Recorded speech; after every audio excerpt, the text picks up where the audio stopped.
신앙 고백 드리겠습니다.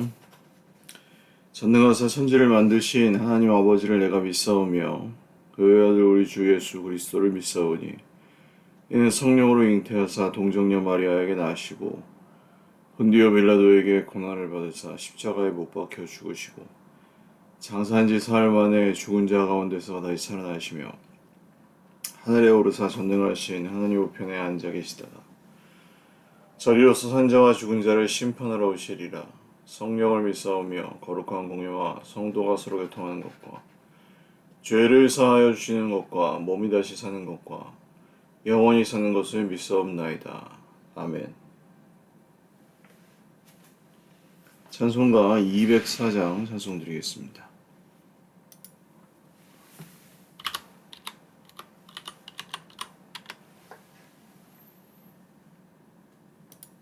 찬송가 204장입니다.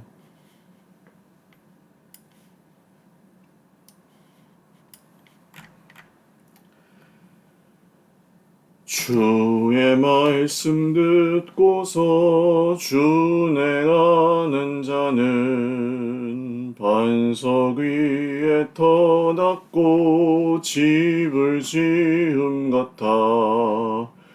비가 오고 물 나며 바람 부딪혀도 반석 위에 세운 집 무너지지 않네. 잘 짓고 잘 짓세 우리 집 잘 짓세 만세 반석 위에다 우리 집 잘 짓세. 주의 말씀 듣고도 행치 않는 자는 모래 위에 터닫고 집을 지음 같아. 비가 오고 물 나며 바람 부딪힐 때 모래 위에 세운 집 그게 무너지네. 잘 짓고 잘 짓세 우리 집 잘 짓세 만세 반석 위에다 우리 집 잘 짓세. 세상 모든 사람들 집을 짓는 자니 반석 위가 아니면 모래 위에 짓네. 우리 구주 오셔서 지은 상을 줄 때 세운 공로 따라서 영영상 벌 주리. 잘 짓고 잘 짓세 우리 집 잘 짓세 만세 반석 위에다 우리 집 잘 짓세. 아멘. 하나님 말씀 사도행전 17장입니다. 사도행전 17장 1절에서 15절 말씀입니다. 한 목소리로 읽겠습니다. 그들이 암비볼리와 아볼로니아로 다녀가 데살로니가에 이르니 거기 유대인의 회당이 있는지라. 바울이 자기의 관례대로 그들에게로 들어가서 새 안식일에 성경을 가지고 강론하며 뜻을 풀어 그리스도가 해를 받고 죽은 자 가운데서 다시 살아나야 할 것을 증언하고 이르되 내가 너희에게 전한 이 예수가 곧 그리스도라 하니 그 중에 어떤 사람 곧 경건한 헬라인의 큰 무리와 적지 않은 귀보인도 권함을 받고 바울과 실라를 따르나 그러나 유대인들은 시기하여 저자의 어떤 불량한 사람들을 데리고 때를 지어 성을 소동하게 하여 야손의 집에 침입하여 그들을 백성에게 끌어내려고 찾았으나 발견하지 못하며 야손과 몇 형제들을 끌고 읍장들 앞에 가서 소리질러 이르되 천하를 어지럽게 하던 이 사람들이 여기도 이르매 야손이 그들을 맞아들였도다. 이 사람들이 다 가이사의 명을 거역하여 말하되 다른 임금 곧 예수라 하는 이가 있다 하더이다 하니 무리와 읍장들이 이 말을 듣고 소동하여 야손과 그 나머지 사람들에게 보석금을 받고 놓아주니라. 밤에 형제들이 곧 바울과 실라를 베레아로 보내니 그들이 이르러 유대인의 회당에 들어가니라. 베레아에 있는 사람들은 데살로에 있는 사람들보다 더 너그러워서 간절한 마음으로 말씀을 받고 이것이 그러한가 하여 날마다 성경을 상고하므로 그 중에 믿는 사람이 많고 또 헬라의 귀부인과 남자가 적지 아니하나 데살로니가 있는 유다인들은 바울이 하나님의 말씀을 베레아에서도 전하는 줄을 알고 거기도 가서 무리를 움직여 소동하게 하거늘 형제들이 곧 바울을 내보내어 바다까지 가게 하되 실라와 디모데는 아직 거기 머물더라. 바울을 인도하는 사람들이 그를 데리고 아덴까지 이르러 그에게서 실라와 디모데를 자기에게로 속히 오게 하라는 명령을 받고 떠나니라. 아멘.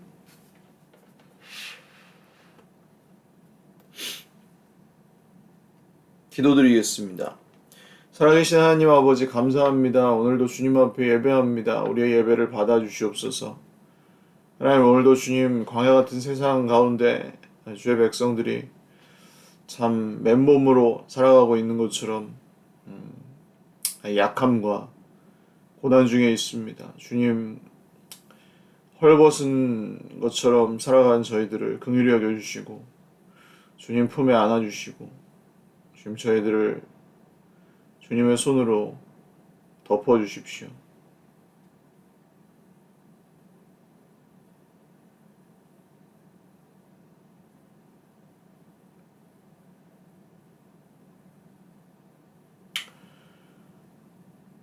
주님 우리의 없음과 우리의 약함과 우리의 병든 몸과 마음을 치유하여 주십시오. 주님 우리의 죄악됨을 보시고 우리를 새롭게 하여 주십시오. 모든 것 감사하옵고 예수님의 이름으로 기도드립니다. 아멘.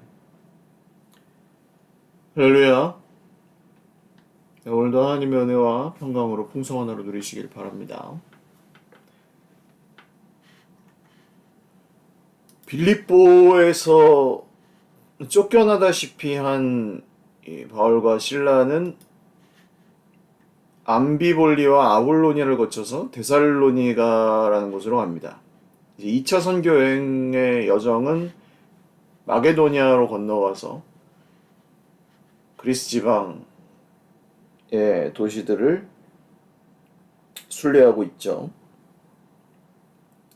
빌립보, 데살로니가, 베레아 쪽으로 이어지고 있습니다. 데살로니가 교회의 태동입니다. 데살로니가 전후서에 나오는 그 데살로니가 맞고요. 데살로니가라는 도시는 지금도 있는 도시고 데살로니가 교회들은 교회의 특징은 굉장히 박해가 심했음에도 불구하고 얼마 바울과 실라 디모데가 얼마 머물지 못했음에도 불구하고 이 데살로니가 교회는 잘 아름답게 성장하여 믿음의 역사와 사랑의 수고와 소망의 인내를 가진 전체 아가야 지방의 소문난 교회로 성장하게 됩니다. 그것을 바울이 나중에 듣고 굉장히 기뻐하면서 편지를 보낸 내용이 데살로니가 전서, 그리고 그 후에도 역시 변함없이 계속해서 그런 좋은 소문이 났기 때문에 소망에 관한 책을 써서 보낸 또 다른 편지가 데살로니가 후서. 여러 번의 편지를 보냈던 것으로 보이는데 그 두 편지만 전해지기 때문에 전서, 후서 이렇게 나눠지는 것이고, 그 데살로니가 지방의 도시에 교회가 세워진 이야기가 오늘 사도행전 17장에 나오죠. 바울은 관례대로, 그러니까 평소에 하던 대로 새 안식일에 성경을 가지고 강론하며, 그러니까 21일만 있었다는 얘기는 아니고 3번에 걸쳐서 안식일에 성경을 가지고 회당에서 강론을 하였는데, 뜻을 풀어 그리스도가 해를 받고 죽은 자 가운데 다시 살아나야 것을 증언하고 부활의 증인으로서 바울은 복음을 전한 것입니다. 근데 경건한 헬라인의 큰 무리, 그러니까 유대교에 귀한 이 헬라인들과 또 적지 않은 귀부인들, 그들 중에 있는 여인들이 바울과 실라의 복음을 믿고 따르게 되었으나 그 또 역시 유대인들 정작 믿어야 될 사람들 믿지 않고 믿지 않아야 될 사람들이 믿는 이상한 풍경이 벌어집니다. 그러니까 첫째가 꼴찌되고 꼴찌가 첫째 되는 그 나라가 하나님 나라라고 했죠. 눈에 보이는 것이 전부가 아니라고요. 그러니까 거꾸로가 될 수 있다는 거예요. 하나님의 나라는. 되게 복받은 사람 같은데 사실은 아무것도 아닌 사람이에요. 그 지질이 못난 사람인데 그 사람이 사실은 하나님 나라에 복받은 사람이에요. 그럴 수 있다는 겁니다. 그래서 저자의 불량배들을 데리고 힘을, 세상의 파워를 이용하죠. 성을 소동하게 하여 야손의 집에 침입하여 그 야손이 이제 이 바울과 실라를 받아들여 주었던 사람이고, 바울과 실라를 찾았으나 찾지 못했고 야손과 형제들을 송사하지만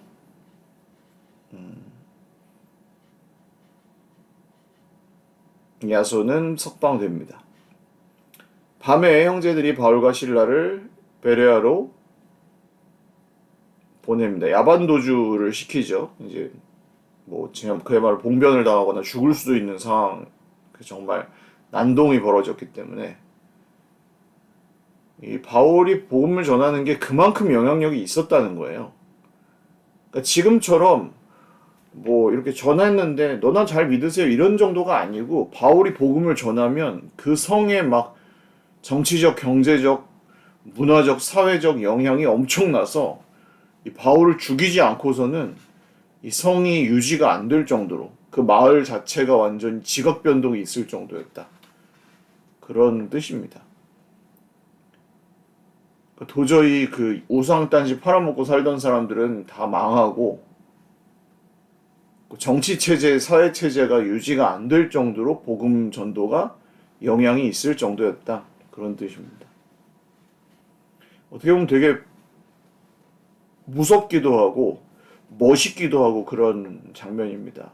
물론 오늘날과 비교할 수는 없어요. 오늘날은 왜 이런 일이 안 일어납니까? 당연하죠. 사회 구조가 훨씬 복잡해졌고 훨씬 더 많은 사람들이 다양한 신념 체계와 다양한 사상 체계를 가지고 살아가기 때문에 지금 이런 일이 왜 안 일어나냐 이렇게 얘기할 수는 없어요.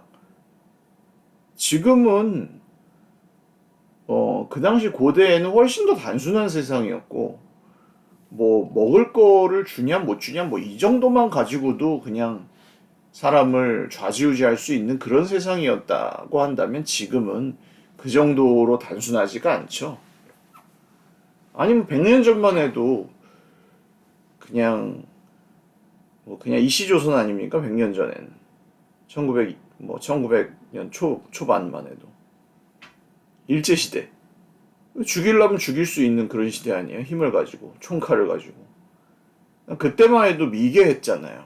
우리나라가 예수 믿으면 죽인다 뭐 이렇게 할 수 있는 시대였잖아요.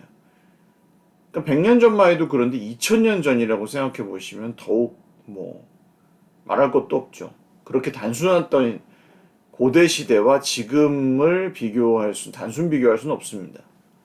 그러니까 지금 이런 일이 이렇게 한 사람의 영향력이 막 온 지방을 다 흔들고 이렇게 하는 일은 단순 비교해서 일어날 수 있지는 않아요. 다른 방식의 선교가 일어나야 되겠죠. 그렇지만 이제 바울이 전하는 복음이 그 당시에 이제 성령께서 역사하시는 방식이 이제 한 사람이 이렇게 복음을 전할 때 그 지방 전체가 이렇게 막 뒤집어지는 하나님 나라의 영향력과 파급력이 그 당시에는 이렇게 강력하게 침투하는, 막 그냥 그 물에 돌멩이를 던지면 파장이 엄청나게 퍼져나가듯이 그렇게 이루어졌다는 것입니다. 베레아에서도 회당에 들어가서 데살로니가에 있는 사람들보다 더 너그러워서 이 사람들은 간절한 마음으로 말씀을 받았고 이것이 정말 그러한가 하여 날마다 성경을 상고하였다.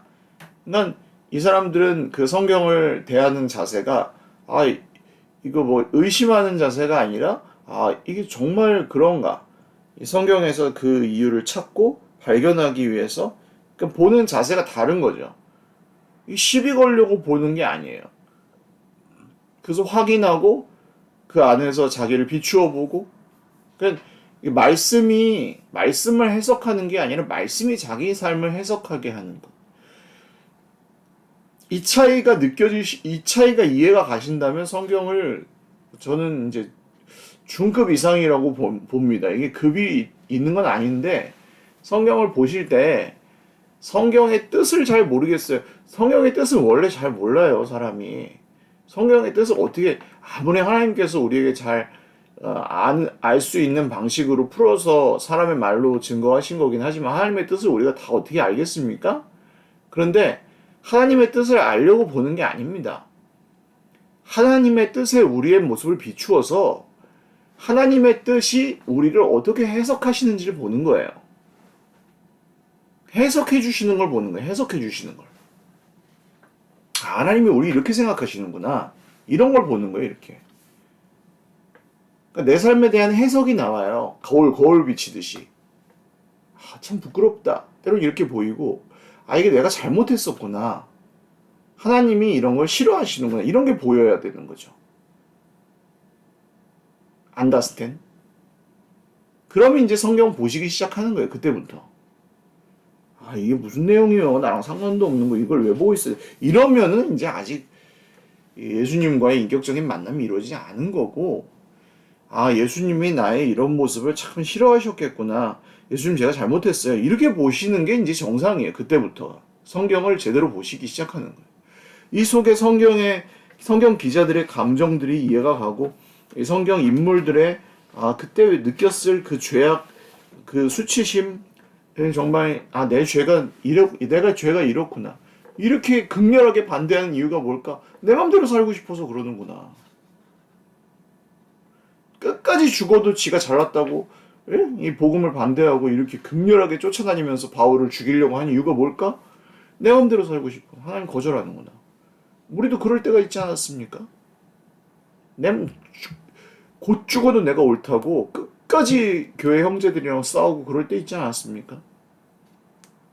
별것도 아닌 거 가지고 끝까지 미워하고 별것도 아닌 거 가지고 끝까지 막 죄종을 핍박하고 그런 경우가 있었던 분들은 이런 말씀을 보시면서 회개하는 거죠. 별것도 아닌 거 가지고 끝까지 내 잘났다고 우기고 별것도 아닌 거 가지고 끝까지 내가 내 생각을 고집하고 회개하라 천국이 가까이 왔느니라. 주님이 이 말씀 괜히 하시는 게 아니죠.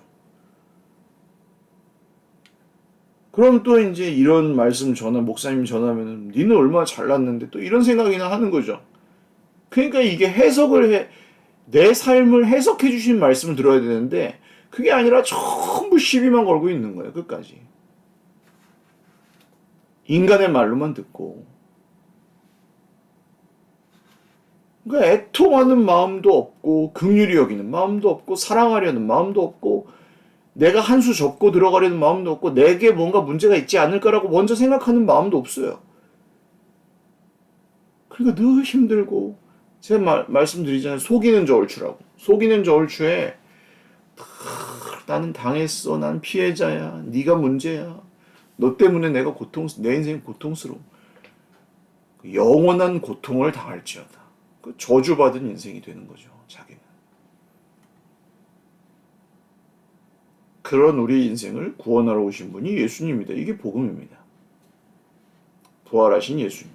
죽으시고 부활하신 예수님이 내가 죽어야 될 그인 죽음을 대신 겪으셨다는 걸 안 믿으면 계속 그렇게 죽음과 같은 인생을 사는 거고.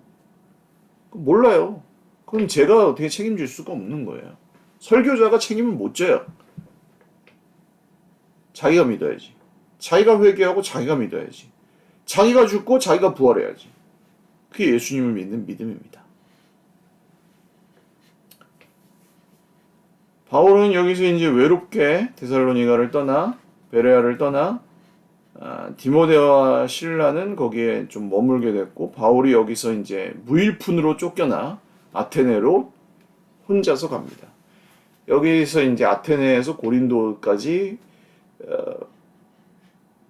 밀려가는데 여기서 이제 아주 가난하게 바울이 굉장히 심히 외롭고 약하고 가난한 상태로 선교 여행을 했을 것으로 보입니다. 바울이 선교 여행을 할 때 1차도 2차도 굉장히 어려웠습니다. 여기서 한 가지 생각해 볼 점이 있습니다. 하나님의 일을 하면 잘 돼야지. 왜 이렇게 어렵냐? 자존심 상해, 싸워, 가난해, 맨날 쫓겨다녀, 돌 맞아 죽을 뻔해.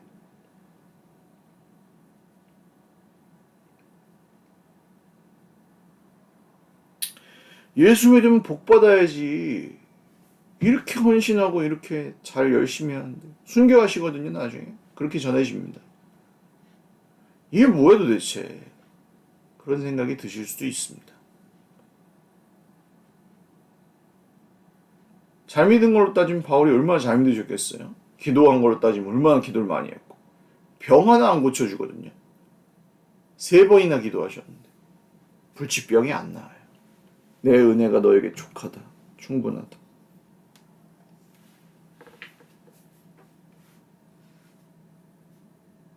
하나님 틀렸습니까?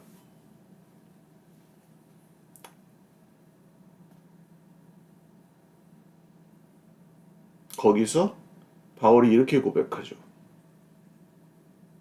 하나님께서 내 은혜가 너 바울에게 충분하다. 이미 난 충분히 줬단다 바울아. 왜냐하면 내 능력은 강한 데서 온전해지지 않고 약한 데서 온전해진단다. 약한 사람에게서 드러나지 강한 사람에게서 드러나지 않아. 그러니까 바울아, 네가 그렇게 약할 때 내 능력이 온전히 드러나. 바울 사도가 그래서 이런 말씀하시죠. 제가 풍부한 데 처할 줄도 알고 비천한 데 처할 줄도 알아서 가난해도 부해도 충분히 만족할 수 있는 일체 비결을 배웠습니다. 하나님. 있으나 없으나 저는 만족하고 살 수 있습니다. 아프나 안 아프나 하나님 안에서 살겠습니다. 있으나 없으나 주님 안에서 살겠습니다. 힘드나 안 힘드나 누가 괴롭히나 안 괴롭히나 주님 안에서 살겠습니다. 이 고백을 그래서 하시는 거예요, 바울이. 할렐루야. 감옥으로 가둘 수 있다 없다? 없다. 가난으로 괴롭힐 수 있다 없다? 없다. 질병으로 죽일 수 있다 없다? 코의 호흡은 빼앗아갈 수 있지만 그에게 주신 영원한 생명, 부활 생명은 빼앗아갈 수가 없다. 기도하겠습니다. 하나님, 우리도 그런 생명 받은 줄 믿습니다. 영원히 스스로의 운명을 저주하며 남 탓만 하고 온갖 핑계 속에서 스스로의 운명을 저주하며 사는 불행한 인생에서 벗어나 하나님 나라의 백성으로 살게 하여 주시옵소서. 온통 남을 미워하는 생각 속에서 온통 하나님을 원망하고 온통 남들의 선택을 저주하고 온통 남 탓만 하는 세상 속에서 오직 예수님을 사랑하고 오직 하나님께 맡기는 복된 하나님의 나라로 전향하고 이 하나님 나라의 능력과 위력 속에서 기쁨으로 살아가는 인생을 선택할 수 있도록 사랑하는 우리 온 형제자매들 모든 도역자들에게 주여 오늘도 은혜 위에 은혜를 더하여 주시옵소서.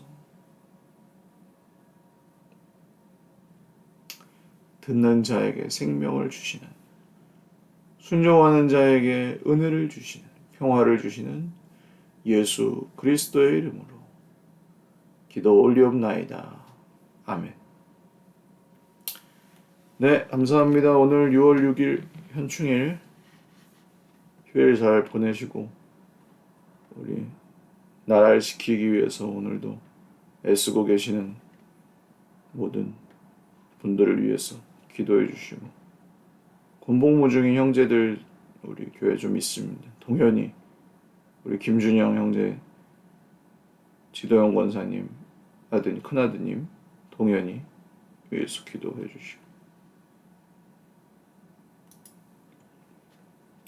네, 사랑하고 축복합니다. 감사합니다.